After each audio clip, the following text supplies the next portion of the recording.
Bab 151, memukul orang yang sedang jatuh 2. Sebelum mereka sempat berbaring dan beristirahat, mereka sudah mulai bertarung. Tepat saat mereka mulai marah kepada para siswa yang menyerang mereka, kondisi Yan Yu tiba-tiba memburuk. Wajahnya yang biasanya pucat berubah pucat pasi karena latihan keras yang telah dijalani tubuhnya selama beberapa hari terakhir. Lari yang terlalu lama juga tidak membantu, dan membuatnya sulit bernapas. Ia terengah-engah, tetapi ia tidak bisa mendapatkan cukup oksigen ke paru-parunya. Wajahnya kemudian berubah menjadi hijau. Yan Yu, kamu baik-baik saja. Yang Si segera melambat dan berjalan ke sisi Yan Yu. Yan Yu menggelengkan kepalanya dengan susah payah saat keringat seukuran manik-manik menetes dari dahinya, dan matanya yang cerah menjadi kabur. Saat mereka menyadari kondisi Yan Yu, mereka tahu keadaan makin memburuk. Nazi, pegangi barang-barangku. Penyakit Yu kecil kambuh lagi. Aku akan menggendongnya dan lari.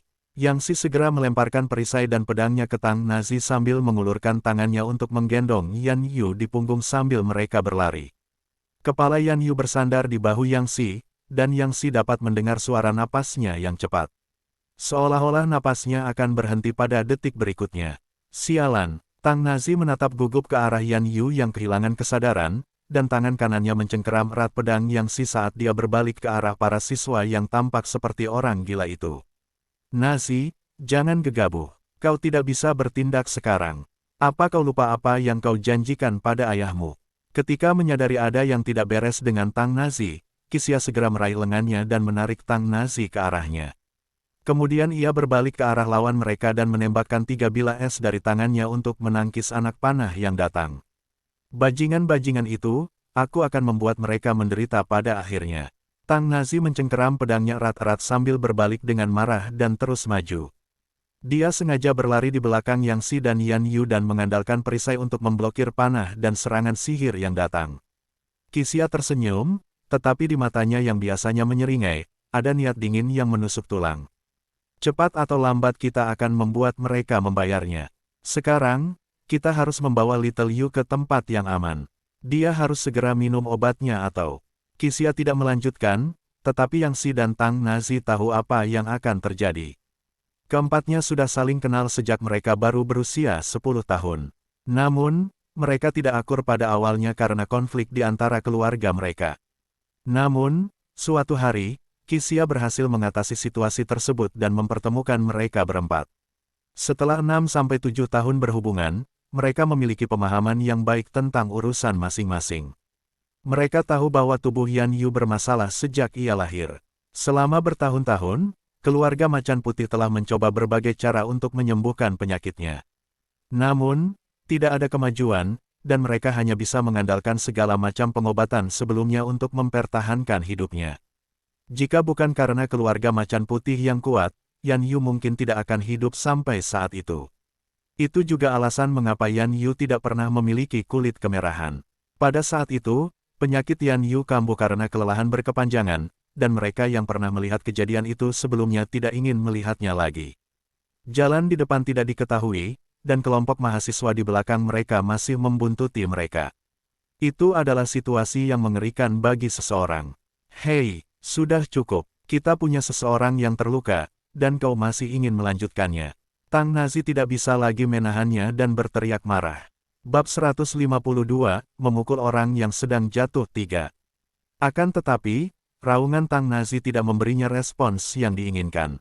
Saat mendengar ada yang terluka, para pelajar makin bersemangat mengejar mereka. Karena seseorang sudah terluka, mengapa kamu tidak memberi kami lencanamu? Untung saja mereka cedera. Aku ingin melihat berapa lama mereka bisa bertahan. Semuanya, kita harus memanfaatkan kesempatan ini dan menyingkirkan mereka. Semua siswa bersemangat. Mereka berharap bisa menyingkirkan tim super kuat dari ujian lebih cepat dari jadwal. Bahkan setelah ujian berakhir, mereka bisa membanggakan bagaimana mereka menakuti siswa terbaik dari divisi Magus, Knight, dan Priest. Mereka menutupi kepala mereka dan menyelinap pergi seperti tikus. Mereka juga tidak khawatir akan pembalasan dari Qixia dan timnya. Mereka telah bertanya-tanya, dan mereka tahu bahwa banyak kelompok lain juga telah menyerang mereka.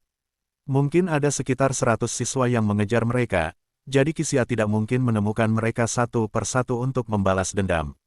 Oh ya, Kenapa hanya ada 4 orang di tim mereka? Aku ingat ada mahasiswa tahun pertama dari divisi herbalisme. Salah satu mahasiswa bertanya kepada rekannya. Entahlah, kita sudah mengejar mereka selama setengah hari, dan kita belum melihat si kecil itu muncul. Entah dia tersesat atau bersembunyi di tempat lain. Bagaimanapun, dia hanya mahasiswa baru dari divisi herbalisme yang tidak memiliki kekuatan bertarung. Kita hanya perlu melenyapkan Kisia dan yang lainnya, jadi tidak perlu khawatir tentang si kecil itu. Siswa yang kehilangan lencananya dapat mengundurkan diri dari ujian jika mereka mau. Oleh karena itu, mereka tidak peduli dengan anggota terakhir tim Kisia karena ia hanya mahasiswa baru di divisi herbalisme. Mengapa mereka harus khawatir tentang seseorang yang bahkan bukan seorang magang herbalis? Kelompok mahasiswa itu menjadi lebih bersemangat dan meningkatkan serangan mereka terhadap tim Kisia. Cepat atau lambat aku akan merontokkan semua gigi mereka. Tang Nazi merasakan serangan yang semakin meningkat. Jika bukan karena janjinya kepada ayahnya, dia akan membacok kelompok bajingan itu sampai mati.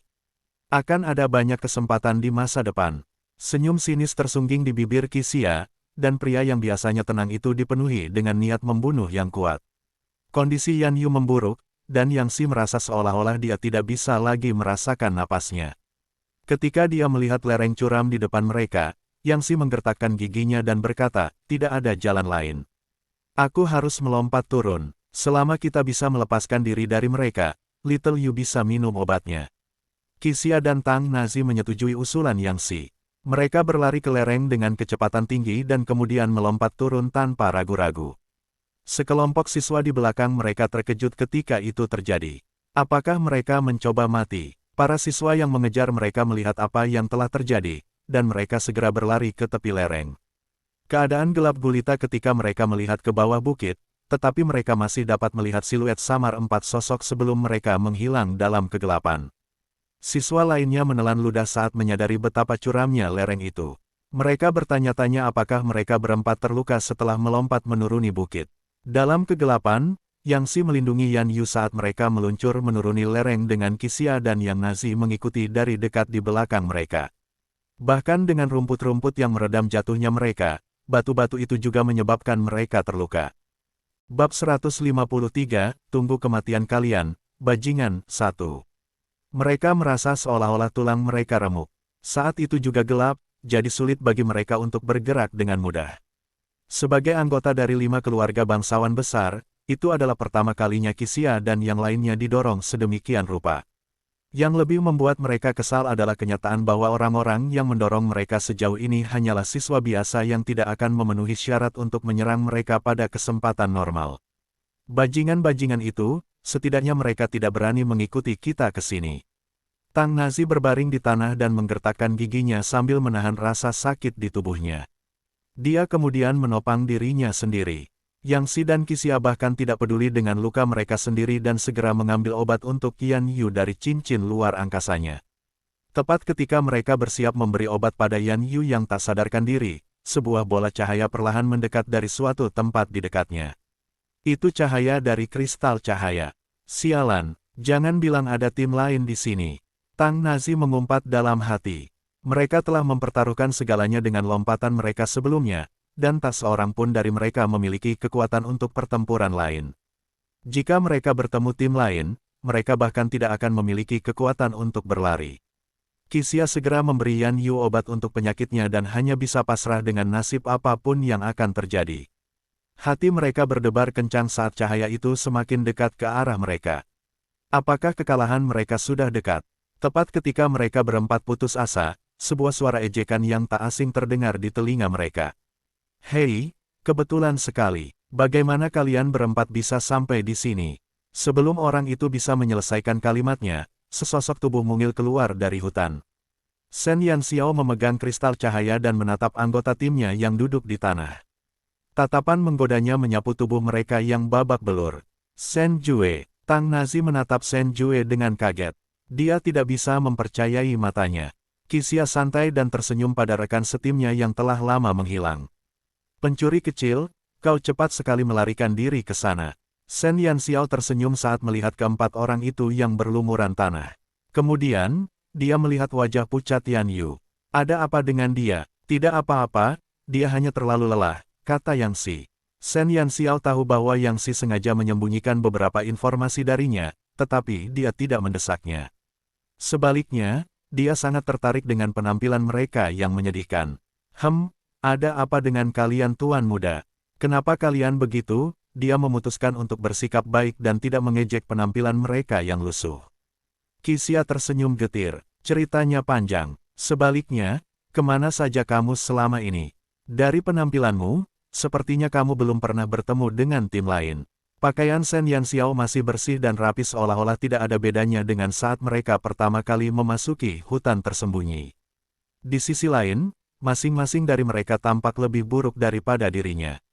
Shen Yanxiao mengangkat bahunya. Aku berkeliling secara acak dan berhasil membuat 3 penawar racun saat melakukannya. Aku sedang dalam perjalanan untuk mengirimkannya kepadamu, tetapi aku tidak menyangka akan melihat kalian semua di sini. Apa? Tang Nazi berdiri dengan cepat.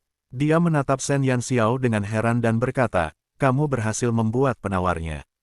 Sebagai seseorang yang bercita-cita menjadi ahli herbal tingkat lanjut, ia melihat formula tersebut tetapi menyimpulkan bahwa itu bukanlah sesuatu yang dapat dibuat oleh mahasiswa tahun pertama. Tingkat kesulitan formula itu melampaui tingkat pemahaman mahasiswa tahun pertama. Namun, Shen Yanxiao berkata bahwa dia telah berhasil membuat penawarnya. Bagaimana itu bisa terjadi? Bab 154, Tunggu Kematian Kalian, Bajingan, 2. Ini, 1 botol untuk kalian bertiga. Dia menatap Tang Nazi lalu mengeluarkan 3 botol penawar racun sebagai bukti. 3 botol ramuan biru muda duduk dengan tenang di telapak tangan Shen Yanxiao. Selain Tang Nazi, bahkan Yang Si yang biasanya tenang pun menjadi cerah ketika melihat 3 botol penawar racun. Dasar bocah kecil, Tang Nazi memeluk Shen Yanxiao dan mengusap kepalanya dengan penuh semangat. Benar kataku bahwa kau jenius dalam pengobatan herbal. Aku jamin ini adalah penawar racun pertama yang diproduksi di seluruh hutan tersembunyi. Sangguan Xiao, bocah kecil itu, belum bisa membuatnya.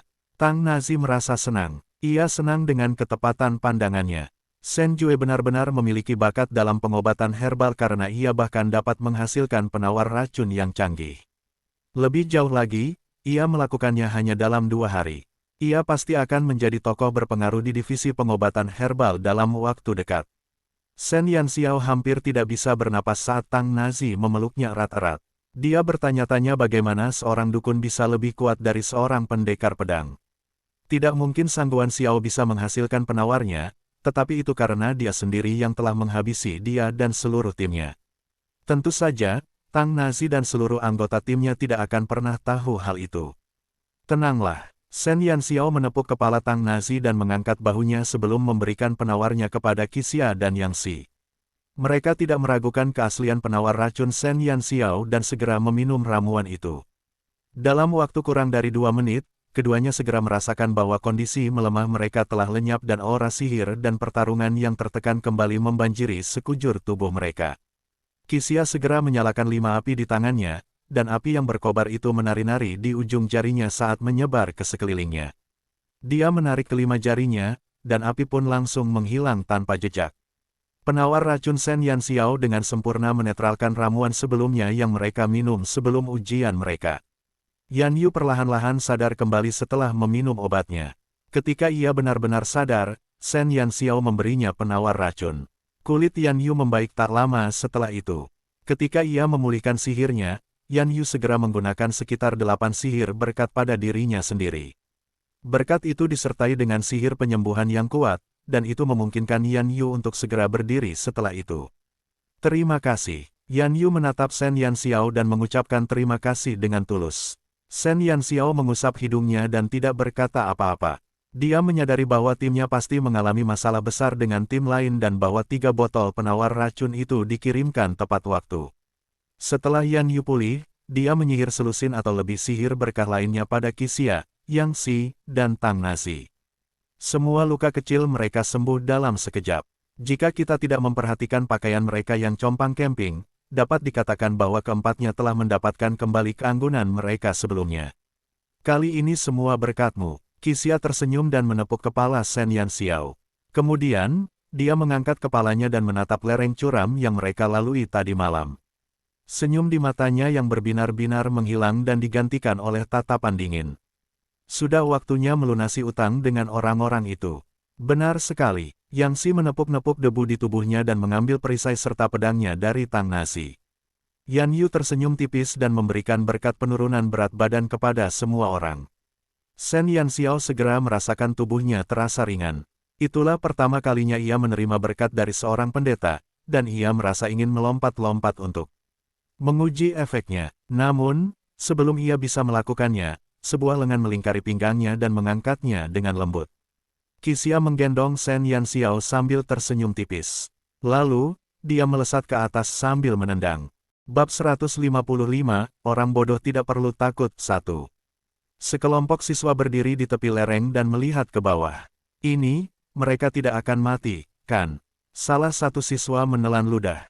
Saya ragu. Di sini tidak terlalu tinggi, jawab siswa lain dengan perasaan bersalah. Apa yang kau takutkan? Mereka tidak melihat wajah kita dengan jelas.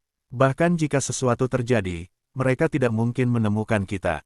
Benar sekali, mereka sendiri yang melompat turun, dan apa hubungannya itu dengan kita? Lebih baik begini, aku tidak yakin mereka akan punya kekuatan untuk bangkit kembali atau melanjutkan ujian setelah jatuh itu. Mereka mungkin akan menghancurkan kristal sinyal mereka untuk memanggil guru. Ayo kita pergi. Lagi pula, mereka tidak mungkin bisa kembali lagi. Sekelompok mahasiswa berdiskusi cukup lama. Karena tidak ada tanda-tanda pergerakan menuruni lereng, mereka pun berbalik dan berniat untuk pergi. Akan tetapi, tepat saat mereka hendak melakukannya, mereka melihat sesuatu yang membuat mereka terdiam di tempat. Menurutmu kemana kalian akan pergi? Qixia menyilangkan tangannya dan menatap para siswa yang tercengang itu dengan senyum yang menipu. Yang Si dan Yan Yu masing-masing berdiri di sisi kiri dan kanannya. Sulit untuk mengalihkan pandangan mereka dari ketiga pemuda kurus itu saat mereka berdiri di bawah sinar bulan. Bagaimana mereka bisa kembali? Sekelompok mahasiswa itu menatap mereka dengan kaget. Mereka muncul tanpa peringatan sama sekali. Mereka melihat dengan jelas tim Qixia melompat menuruni lereng curam beberapa saat yang lalu, dan mereka tidak melihat gerakan apapun saat mereka menatap lereng bukit yang gelap. Bagaimana mereka bisa naik kembali ke bukit? Yang lebih mengejutkan mereka adalah bekas luka di tubuh mereka juga tampak menghilang. Mereka telah mendapatkan kembali wajah mereka yang cantik dan tampan, sehingga mereka tidak lagi terlihat kalah seperti sebelumnya. Terima kasih atas perhatian dan kepedulianmu sebelumnya. Sudah sepantasnya kita memiliki kesempatan untuk membalas budi. Senyum mengembang di bibir Qixia, dan kilatan dingin di matanya berkedip-kedip. Dia mungkin tampak seperti seorang pria sejati, tetapi penampilannya bisa membuat seseorang gemetar dari dalam. Para siswa itu tanpa sadar mengambil langkah mundur sambil dengan waspada mengamati setiap tindakan lawan mereka. Ketiganya tampak telah berubah total. Kelelahan dan kelemahan mereka tampak telah hilang. Sebaliknya, mereka telah mendapatkan kembali aura yang mengesankan dari seorang siswa terbaik di akademi. Para siswa juga tahu bahwa dua dukun dalam tim Qixia adalah siswa tahun pertama di divisi herbalis, jadi mustahil bagi mereka untuk menghasilkan penawarnya dalam waktu sesingkat itu. Akan tetapi, jika mereka tidak meminum penawarnya, bagaimana mereka bisa mendapatkan kembali penampilan mereka yang sempurna? Meskipun mereka memiliki banyak pertanyaan, para siswa itu tidak bodoh. Mereka tahu bahwa Qixia bermaksud melunasi utangnya kepada mereka. Apa yang kalian takutkan? Mereka hanya 3 orang, jadi jangan bilang kalau kalian semua takut pada mereka meskipun ada begitu banyak dari kita di sini. Salah satu siswa memutuskan untuk memberanikan diri. Benar sekali, aku tidak percaya mereka berhasil mendapatkan penawarnya hanya dalam beberapa menit. 2 herbalis dalam tim mereka baru mahasiswa tahun pertama, dan 1 belum menunjukkan diri. Mereka mungkin hanya berpura-pura kuat sekarang. Semuanya, ayo serang mereka, dan kita akan lihat seberapa mampu mereka. Siswa lain berteriak setuju untuk memancing emosi semua orang. Siswa-siswa lain yang gugup segera menjadi tenang ketika mendengar kata-kata itu. Mereka tidak percaya bahwa tim Qixia bisa mendapatkan penawarnya dalam waktu sesingkat itu. Karena mereka belum pulih kekuatannya, apa yang perlu ditakutkan? Bab 156, Orang Bodoh Tidak Perlu Takut 2. Shen Yanxiao dan Tang Nazi berjongkok di bawah pohon tidak jauh dari tempat yang lain. Shen Yanxiao memusatkan perhatiannya pada 3 anggota timnya saat mereka bersiap untuk melawan lebih dari 20 siswa. Meskipun dia tahu bahwa Qixia, Yang Xi, dan Yan Yu adalah tokoh berpengaruh di divisi mereka masing-masing, dia tidak pernah berkesempatan untuk melihat mereka beraksi. Yang Xi adalah seorang ksatria, jadi dia ahli dalam pertahanan. Karena dia tidak membawa tunggangannya, cukup sulit baginya untuk melepaskan kekuatan seorang ksatria sepenuhnya. Sedangkan Yan Yu, dia adalah seorang pendeta, jadi dia tidak memiliki kemampuan bertarung. Shen Yanxiao tidak yakin apa yang bisa dia lakukan untuk membantu situasi tersebut, selain memberikan beberapa berkat. Dari situasi mereka, Shen Yanxiao menyimpulkan bahwa hanya Qixia yang memiliki beberapa keterampilan menyerang. Akan tetapi, sebagai seorang magus dengan pertahanan yang lemah, bagaimana dia bisa mendapatkan waktu untuk melantunkan mantra ketika dia harus berhadapan dengan serangan dari 20 siswa? Dia pikir mereka bertiga jelas-jelas dalam posisi yang kurang menguntungkan, tetapi Tang Nazi tampak antusias dengan pertarungan itu. Dia sama sekali tidak tampak khawatir. Apakah mereka akan mampu menghadapi semua siswa itu? Shen Yanxiao menyodok Tang Nazi dan bertanya. Meskipun dia bisa bertarung, dia hanyalah seorang dukun yang bahkan tidak punya kekuatan untuk mengikat ayam. Bagaimana mungkin dia bisa berpartisipasi dalam perkelahian yang brutal? Tang Nazi mendecak lidahnya dan mendengus. Kelompok idiot itu melebih-lebihkan kemampuan mereka. Kalian akan segera tahu jika terus menonton. Shen Yanxiao tidak mendapatkan jawaban pasti, jadi dia mengalihkan perhatiannya kembali ke pertarungan. Pemandangan telah berubah drastis saat dia menoleh. Para siswa mulai menyerang mereka bertiga. Para pendekar pedang berada di depan sambil menghunus pedang dan menyerang terus. Para pemanah dan penyihir berada di belakang sehingga mereka dapat melancarkan serangan dari jauh. Mereka berhasil melakukannya dengan perlindungan dari para ksatria. Dalam sekejap mata, anak panah yang ditembakkan para pemanah hampir mengenai tubuh mereka. Namun, mereka tetap berdiri terpaku di posisi mereka. Yan Yu mengangkat tongkatnya dan mengayunkannya. Bintang-bintang yang berkilauan menutupi mereka bertiga dan kemudian tiba-tiba, penghalang cahaya tipis terbentuk di depan mereka. Penghalang cahaya menangkis anak panah yang mengenainya. Itu perisai cahaya. Beberapa siswa dari divisi pendeta segera mengenali lapisan tipis penghalang itu. Apa kau bercanda? Pernahkah kau melihat perisai cahaya sebesar itu? Seorang siswa dari divisi pendeta menatap perisai cahaya besar itu dengan tak percaya. Dia juga seorang pendeta, dan perisai cahaya yang bisa dia buat hanya bisa melindungi setengah dari permukaan tubuhnya. Namun, penghalang yang dibuat Yan Yu cukup untuk menutupi mereka bertiga sepenuhnya. Perisai cahaya adalah salah satu keterampilan berkat yang dapat diberikan oleh seorang pendeta. Pendeta akan menggunakan sihir suci untuk membentuk penghalang pelindung, dan kekuatan mereka akan secara langsung memengaruhi daya tahan dan luas permukaan perisai. Jika mereka ingin memperkuat daya tahan dan luas permukaan penghalang, maka mereka harus menuangkan lebih banyak sihir ke dalamnya. Adapun penghalang di depan mereka, cukup besar untuk melindungi 3 orang. Bisakah kamu bersikap normal sekali saja? Semua siswa dari divisi pendeta menyeka keringat dingin mereka diam-diam. Bahkan di antara divisi pendeta, hanya sedikit orang yang mampu mengelola perisai cahaya sebesar itu. Para pemanah melepaskan anak panah lagi, tetapi tidak ada yang berhasil menembus penghalang. Perisai cahaya tetap utuh. Hanya para dewa yang tahu kekuatan dan ketahanan perisai itu. Bab 157, orang bodoh tidak perlu takut 3. Para pemanah, hentikan serangan kalian. Magus, serang perisai cahaya. Beberapa siswa yang lebih pintar segera memahami situasinya. Di hadapan penghalang yang kokoh seperti itu, para pemanah biasa tidak akan mampu menembusnya bahkan jika mereka menghabiskan semua anak panah mereka. Jadi, mereka hanya bisa mengandalkan magi yang terlatih sihir untuk menyerang.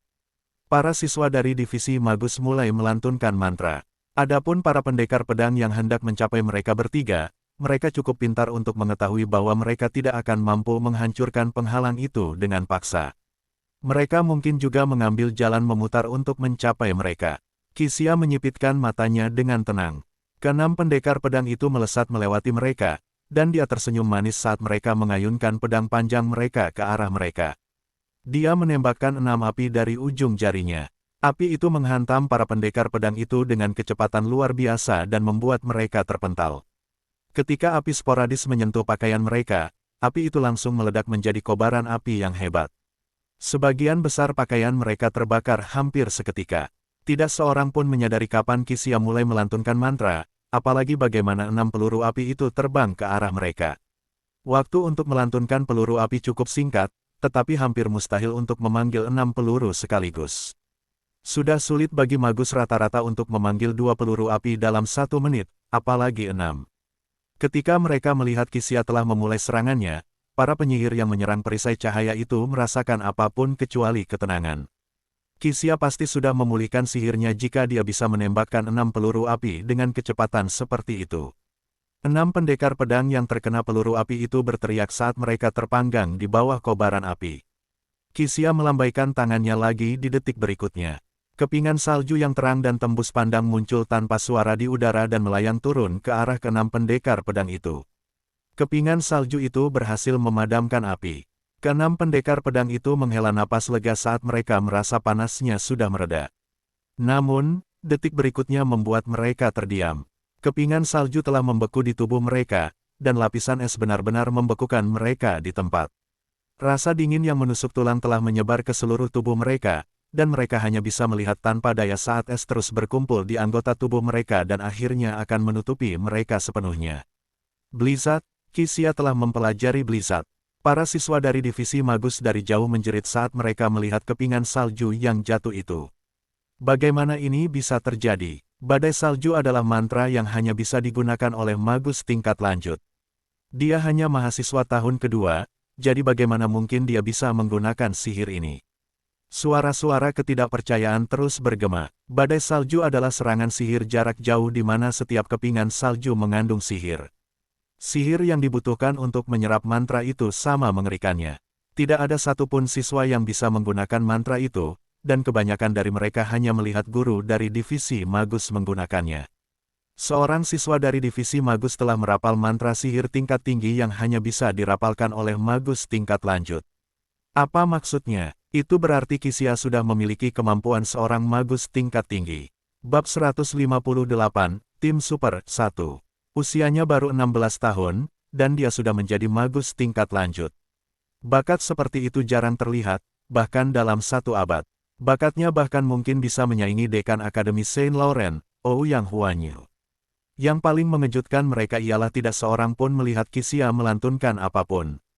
Rasanya seolah-olah semua sihirnya langsung muncul dalam sekejap. Sungguh tidak dapat dipercaya karena sihir yang paling sederhana pun membutuhkan waktu 1 detik untuk dirapalkan. Semakin tinggi level sihir, semakin lama waktu yang dibutuhkan untuk merapalnya. Namun, terlepas dari peluru api atau mantra badai salju, mereka belum melihat Qixia siap untuk merapal apapun. Bahkan orang yang paling berbakat pun tidak sebegitu kuatnya.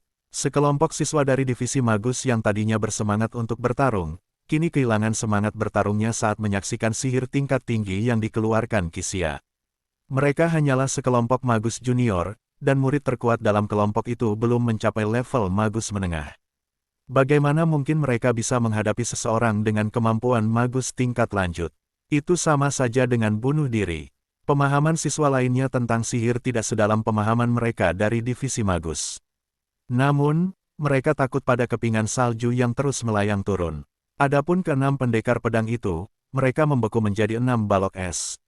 Beruntung bagi mereka, hidung mereka terbuka sehingga mereka masih bisa bernapas. Siswa-siswa lainnya gemetar ketakutan saat melihat pemandangan di depan mereka. Mereka menduga sang magus memiliki pertahanan yang lemah. Bajingan itu bahkan tidak berkedip, dan dia berhasil mengalahkan 6 pendekar pedang. Di mana magus yang pertahanannya lemah? Di mana ketidakmampuan mereka untuk bertarung jarak dekat? Semangat juang semua orang langsung anjlok. Para pemanah mereka tidak mampu menembus penghalang, dan para pendekar pedang terjebak dalam balok-balok es. Tanpa tunggangan mereka, para kesatria tidak memiliki keuntungan di medan perang, dan bahkan kaki para penyihir pun lemas karena ketakutan. Bisakah mereka mengandalkan para pendeta dan dukun untuk menyelamatkan mereka? Mungkin mereka bisa melempari lawan mereka dengan batu untuk menghancurkan mereka hingga mati. Lucu sekali, kelompok pemuda pemberani dan bersemangat itu langsung mengempis dan berhamburan seperti burung dan binatang buas. Mereka takut ketiga orang aneh itu akan menginjak-injak mereka jika mereka lambat melarikan diri. Tidak seorang pun bisa yakin bahwa Yang Si, murid terbaik di divisi ksatria, tidak akan memanggil tunggangan dan membantai mereka. Jika mereka menunggu waktu yang tepat, bukankah mereka akan tersingkir? Namun, Qixia tidak memberi mereka kesempatan untuk melarikan diri. Kepingan salju kecil itu tiba-tiba membesar dan membekukan kaki para siswa itu. Yang terdengar hanya suara-suara teredam saat kaki para siswa itu membeku, satu persatu. Mata menatap ke arah tiga pria tampan itu dengan ketakutan. Jangan terburu-buru pergi. Kamu belum menerima hadiahmu. Qixia mengangkat rahangnya sedikit, dan dia tersenyum mengerikan. Di tengah malam, jeritan kesakitan bergema di seluruh hutan tersembunyi. Ketika akhirnya fajar menyingsing, 5 sosok tinggi dan kurus meninggalkan medan perang berwarna putih di bawah sinar pagi yang lemah. Qixia menguap dan melingkarkan bahunya di leher Shen Yanxiao, seperti seekor koala yang menempel di bahunya. Setetes air mata berkilauan menggantung dari kelopak matanya yang setengah tertutup. Aku sudah bekerja keras sepanjang malam, aku sangat lelah, kata Qixia malas. Shen Yanxiao bertanya-tanya apakah dia bisa menyingkirkan tangan itu dari bahunya. Bab 159, Tim Super 2. Tidakkah dia menganggap bahwa salah jika bersandar pada lelaki bertubuh kecil yang tingginya bahkan belum mencapai bahunya? Mari kita cari tempat untuk beristirahat dulu. Kita belum tidur nyenyak selama beberapa hari terakhir. Belum terlambat untuk berburu setelah kita memulihkan tenaga. Yan Yu melirik hutan yang tidak terlalu jauh dari mereka dan mencoba mencari tempat yang cocok untuk beristirahat. Selain Shen Yanxiao, anggota tim lainnya tidak tidur selama 2 hari 2 malam penuh. Meskipun berkatnya dapat mengusir rasa lelah, tubuh mereka tidak akan mampu bertahan dalam pertempuran panjang tanpa istirahat yang cukup. Tak lama kemudian, mereka tiba di padang rumput yang tenang. Mereka berempat langsung tertidur dan membuat Shen Yanxiao terkejut saat melihat rekan satu timnya tergeletak di tempat yang acak di tanah. Shen Yanxiao duduk, bukan karena dia lelah, tetapi karena dia terkejut dengan apa yang dia lihat sehari sebelumnya. Dia masih belum begitu memahami dunia tempat dia berada. Namun, setelah dia menyaksikan pertunjukan bakat Qixia malam sebelumnya, dia akhirnya tahu mengapa magus merupakan profesi yang populer di dunia itu. Mereka bisa melawan 25 orang sendirian, dan mereka bisa melakukannya tanpa ada yang terluka. Satu mantra bisa menyelesaikan segalanya. Tidak heran banyak orang menghormati kekuatan itu. Shen Yanxiao akhirnya menyadari bahwa keempat rekan setimnya mungkin memiliki kemampuan luar biasa yang melampaui orang kebanyakan. Berkat berturut-turut yang diberikan Yan Yu malam sebelumnya begitu ajaib sehingga dia tidak merasa lelah sampai saat itu. Sihir Qixia juga indah namun brutal. Adapun Yang Xi, meskipun dia tidak mengambil tindakan apapun saat itu, Shen Yanxiao tahu bahwa kekuatannya tidak kalah dengan kedua anggota lainnya jika dia dapat mempertahankan posisi nomor 1 di divisi Ksatria. Mereka semua adalah orang-orang berbakat dari 5 keluarga bangsawan besar, dan mereka semua adalah orang-orang terbaik. Shen Yanxiao mengeluarkan lebih dari 30 lencana dari cincin luar angkasanya dan meletakkannya di tanah. Dia berhasil mencuri 10 lencana sendirian, sementara 25 lencana lainnya merupakan usaha Qixia pada malam sebelumnya. Setelah memikirkannya, Shen Yanxiao mengambil 10 lencana miliknya dan berjalan ke sungai terdekat. Ia lalu melemparkan lencana-lencana itu ke sungai. Ada lebih dari 1000 siswa Akademi Saint Laurent di hutan tersembunyi, jadi tidak ada kekurangan lencana. Setelah menyaksikan kekuatan rekan satu timnya, Shen Yanxiao tidak khawatir tentang cara mendapatkan lebih banyak lencana untuk ujian. Dia pikir agak tidak pantas baginya untuk menyimpan 10 lencana yang telah dicurinya. Menurut guru dari divisi Magus, lencana-lencana itu berisi sihir mereka. Shen Yanxiao tidak yakin apakah ada yang akan menemukan bahwa dia telah mencuri lencana-lencana itu jika dia menyerahkannya. Bagaimanapun, dia tidak lagi khawatir tentang mendapatkan lebih banyak lencana, jadi dia tidak membutuhkan 10 lencana itu lagi. Sebagai pencuri, dia tidak akan pernah membiarkan dirinya memiliki kekurangan. Shen Yanxiao tidak tahu bahwa keputusannya akan menyelamatkannya dari begitu banyak masalah dalam waktu dekat. Setelah membuang 10 lencana itu dengan hati-hati, ia segera kembali ke timnya. Ia duduk bersila di tanah. Ia memainkan sekitar 25 lencana yang berserakan di rumput sambil melihat rekan-rekannya yang mendengkur. Ia sangat bosan hingga suara langkah kaki menarik perhatiannya. Saat ia mengikuti suara langkah kaki itu, ia mendapati beberapa siswa berjalan ke arah mereka. Bab 160, Tim Super 3. Ada 5 orang, dan mereka jelas merupakan satu tim.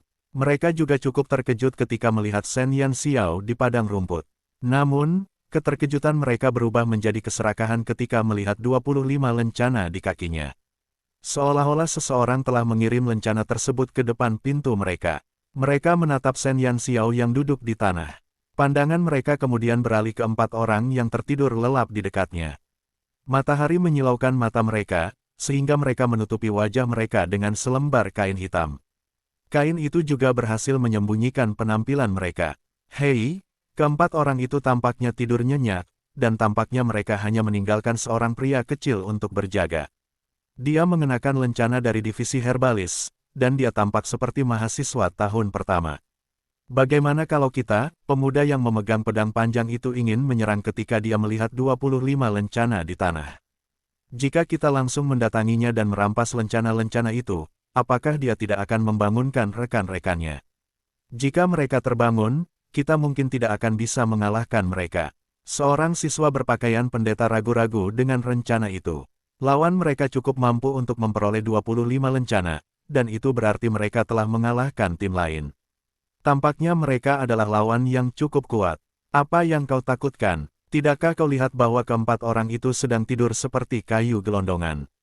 Lagi pula, menurutku murid herbalis itu bodoh. Kalau tidak, dia pasti sudah lama membangunkan rekan satu timnya begitu dia melihat kita. Seorang kesatria yang tampak licik menatap lencana-lencana di tanah dengan rakus dan meneteskan air liur. Mereka telah berada di hutan tersembunyi selama 2 hari penuh, tetapi mereka tidak dapat menghasilkan penawar racun ataupun mengambil satu lencana pun. Tim mereka dibentuk dengan tergesa-gesa, dan kekuatan mereka hanya rata-rata. Bahkan jika mereka berhadapan dengan tim lain, mereka belum tentu menang. Bagaimana mungkin mereka tidak tergerak ketika kesempatan seperti itu muncul? Tidak ada usaha, tidak ada hasil. Setidaknya ada 20 lencana di tanah.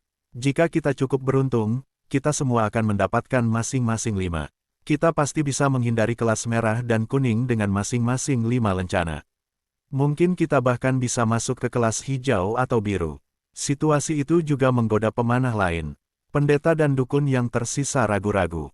Tingkat prestasi mereka tidak cukup tinggi, dan mereka tidak akan bisa masuk ke kelas yang bagus di berbagai divisi mereka. Tidak ada yang mau terus berada di peringkat yang begitu rendah di divisi mereka. Baiklah kalau begitu, tapi kalau terjadi apa-apa, kita harus segera melarikan diri, kata pendeta itu dengan hati-hati. Jangan khawatir, kurasa mereka pasti bertengkar hebat tadi malam, dan sekarang mereka sangat lemah. Lihat pakaian mereka yang compang camping. Bahkan jika kau berteriak di telinga mereka sekarang, mereka mungkin tidak akan bangun. Pendekar pedang itu merasa bahwa pendeta itu terlalu penakut. Setelah mendiskusikan rencana mereka dengan pemanah itu, dia berjalan menuju Shen Yanxiao, yang masih duduk di rumput. Shen Yanxiao memiringkan kepalanya dan menatap pendekar pedang malang yang datang kepadanya dengan niat jahat. Dia berjalan ke sisinya, mengarahkan pedangnya ke Shen Yanxiao, dan berkata dengan keras, "Anak kecil, sebaiknya kau patuh dan tidak bersuara. Kalau tidak, aku tidak akan bersikap sopan padamu. Jika kau berani bersuara, temanku akan membidik dan menembak otakmu." Shen Yanxiao terdiam saat melihat pendekar pedang yang menyerupai bandit itu. Kemudian, dia melihat seorang pemanah yang menorehkan anak panah dan mengarahkannya ke arahnya. Apakah mereka mahasiswa atau bandit?